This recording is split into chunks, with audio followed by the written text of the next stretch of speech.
Hey crypto kids, and welcome back to another video. Today is another jam-packed video because there was just the FOMC interest rate announcement, and quickly jumping into that, they have paused the interest rate hikes, and we're remaining at 5.25% to 5.5% interest rates. Bitcoin has not been severely impacted. However, the S&P 500 is having a beautiful bounce once again from this MRI support that I have been discussing on previous videos. But I do have the highlights from the meeting, what is important, what we should watch out for. So all of that, and guys, much more is going to be on this video. So make sure to stay tuned, leave a like, subscribe, turn on the notification bell. And ladies and gents, I'm CryptoKid, I'm 16, and let's jump into the video. So the first thing is first, Bitcoin. Now, you would have realized if you watched the previous videos, I've now changed it back into a pen because now that we've been consolidating for a long time now, again, like we always do, the Bollinger Bands are squeezing, and with the new higher, with the new highs and the new lows that we've had in the smaller time frames, the bullish pennant looks like the most, the most likely scenario in terms of a chart pattern. And it is very possible that we see a break in the next coming 24 hours as well, because the Bollinger Bands have squeezed, and whenever they do squeeze, of course, we do see a big price movement. However, the Bollinger Bands does not provide us a direction for this price move. What we do know is the bullish pennant is usually bullish, and we do tend to break towards the upside. And another thing that can, on a technical analysis perspective, give us a stronger idea that this bullish pennant breaks towards the upside is this short liquidation wick that we had just a couple of hours ago. And I posted this on Twitter. So let me find the tweet. This is the one. So in terms of the short liquidations, we came to the area which had over $250 million worth of liquidation. So that was liquidated out of the market. And guys, whenever we do see a short squeeze, of course, in technical analysis and in trading, after a short squeeze, the market can continue a rally towards the upside. So this is possible. And that's why in terms of a trade, I don't know if I should be opening a long. I'm tempted to. I don't like to open longs or shorts on a day where there is economic events, significant economic events like the FOMC, because it's just the principle that I have. I don't like to trade the day before, the day and the day after an economic event. So let's see how it goes. Maybe towards the end of the video, I can open a trading. Guys, by the way, if you do want to be trading, I personally like to use Bitflex and Bybit. You can sign up using this QR code at the top, or you can head towards the description below to sign up. And of course, I also like to use Bybit too. So you can head over to the description below to check that link out to get a very cool deposit bonus. And guys, if you do want to use the CryptoKid.com Bitcoin halving countdown, you can also scan the QR code to start using the Bitcoin halving countdown. So these are my thoughts for Bitcoin in terms of a target. If we actually do end up breaking towards the upside, let's switch to the daily time frame. And on the daily time frame, look, I already have a position in terms of a limit buy, saying that I will enter into a long if Bitcoin comes back down to $31,800. And this is fueled by this Wyckoff chart over here that could cause Bitcoin to see a retracement. Although because in the macro I'm super bullish, I would love to open up some very cool longs at this $31,800 level. So I do have a position already set on Bitflex just to prepare me for a possibility towards the downside direction.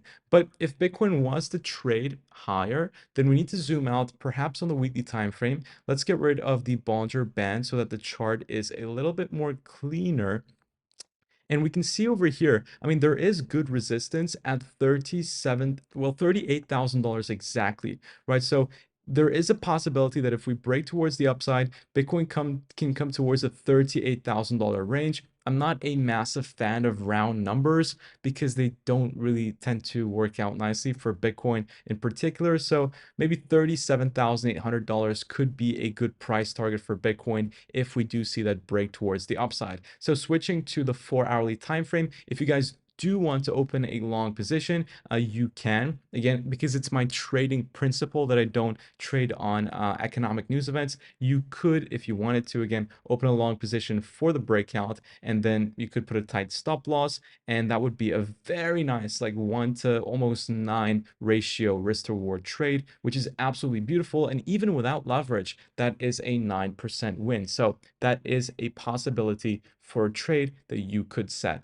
Now, let's jump out of the shorter term time frame because we discussed all of the possibilities. So this is of course coming towards the halving. That is extremely bullish. We've talked about this on the previous videos. I have adjusted this chart a little bit because I noticed a flaw after I rewatched the video. So we're actually, look, we are at critical resistance, and yes, we are breaking out, but we got to really stretch it to the previous high. So if we do stretch it to the previous high, Bitcoin has bounced off from very important support, and we're breaking above very critical resistance. So even though that, I mean, there is a very high chance that we can head towards the all-time highs if we don't break below this rounding bottom. So that is what I will say. But in terms of, again, a bull market prediction, I do believe 100K is possible in the next bull market. So that is covered. Wyckoff is covered. Bitcoin dominance is something that I wanted to get to in the previous video, but I didn't have the time to do so. Bitcoin dominance is increasing. That's why if we do see a bull market, we may not see alts have a significant gain like the previous bull market because the dominance is going up. So it may be a more Bitcoin-led bull market. Again, something I already discussed in my previous videos. S&P is seeing a further increase towards the upside. And now that we've discussed the markets, I can give you some of the roundups from the FOMC meeting. So according to my notes and according to what the Fed chair has said, the recession in a near term is not expected. However, he did emphasize in a short term. So yes, in a short term, we may not see a recession, but there could be an implication that we do see a recession in the mid to long term. So that is the first thing. Then he said that the restrictive policy to further bring down, there is going to be most likely restrictive policy to bring down the inflation, the CPI, to the 2% target, which they've had for a very long time, and that there's already a restrictive policy. And however, the impacts of this restrictive policy usually do take a longer time to show on the actual markets itself. Usually, like with economic data, when it changes, again, it does take a while to reflect on the actual market itself. So that's not something that I was personally surprised about. But the housing market is getting heavily impacted because now we're nearing 8% mortgage rates in the United States. And nearing 8% mortgage rates is absolutely crazy. I mean, if we go into the 10 years, it's the highest since the past 10 years, the mortgage rates, and nobody's looking to buy a house. And the Fed chair was saying that the housing market could get heavily impacted, and I'm assuming that's towards the downside, right? So 8% mortgage rates are very, very crazy. So a housing market crash could be very much possible. And for the next interest rates, right, they were not talking about an interest rate decrease at all, he said, but hikes could be possible according to economic data, such as, well, there is a strong dollar. True, the GDP did see an increase towards the upside. That is true, but the housing market is not looking good whatsoever. So according to the CME group, if we give this a refresh, it is possible that not Bitcoin, but the interest rates can on the 13th of December, which is the next FOMC meeting, most likely stay the same. But there is a 19.4% chance that we do see a hike in the interest rates. So that would not be good for the economy whatsoever. Now, jumping into some of my tweets, because these are interesting. Yesterday was the Bitcoin white paper day. Just looking down at the past years on Bitcoin white paper day, what the price of Bitcoin was. It is something very interesting to look at. Of course, now we were at 34,400.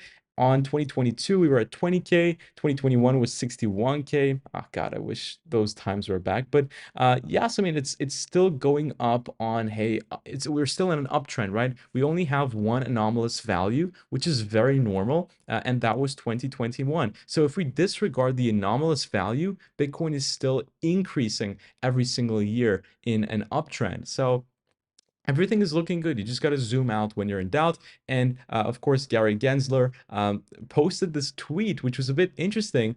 He talked about Satoshi Nakamoto. It was just an interesting tweet in general. So yeah, that's something I wanted to include as well. And I talked about the liquidations. And guys, orange juice just hit an all-time high. Yes, I was shocked like you are. I had the exact same facial expression. What? Orange juice hit an all-time high? So, ladies and gents, what happened was orange juice in 2021 literally was at around 117 cents. And just today, I think, or today or 2 days ago, we went up to 430 cents. That's around a 300% or a 4x increase. In crypto, we're like, yeah, that's fine. But orange juice, ladies and gents. And I just wanted to include this because it's very interesting. So, the largest orange producing country in the world is Brazil. And we also have the United States. And in the United States, the state that produces the most oranges is Florida, right? And in Florida, apparently there is of course on a continuous basis a lot of hurricanes, which is super unfortunate, and that has kind of ruined some of the harvest in oranges, right? And on top of this, Brazil had a couple of droughts which also impacted the orange harvest, and this is causing the orange juice prices to skyrocket. So that is something interesting that I wanted to mention. But ladies and gents, that is pretty much it for today's video. I hope you got some very cool information over there. And maybe just to finish off, we can look at the Bitcoin Fear and Greed Index. Bitcoin is in a state of greed, so that is something I would want to watch out for. In the previous times that we were in this greed range, you can see that Bitcoin did see a pullback towards the downside. We had greed and then we saw a pullback towards the downside. And an image that I found was comparing the liquidations and the open interest. We can see over here that Bitcoin is getting into a very high open interest. Again, something that I talked a lot about, so I won't go into much detail. And on top of that, we are seeing some liquidation starting to spike again, which could cause Bitcoin to see a retracement back towards that 31.8K level. Ladies and gents, that is pretty much it for today's video. I hope you enjoyed it. Make sure to smash up the like button, subscribe, turn on the notification bell. Guys, I'm CryptoKid. Thank you so much for watching. Take care, everyone, and I will see you all in the next video very soon. Take care, guys, and bye-bye.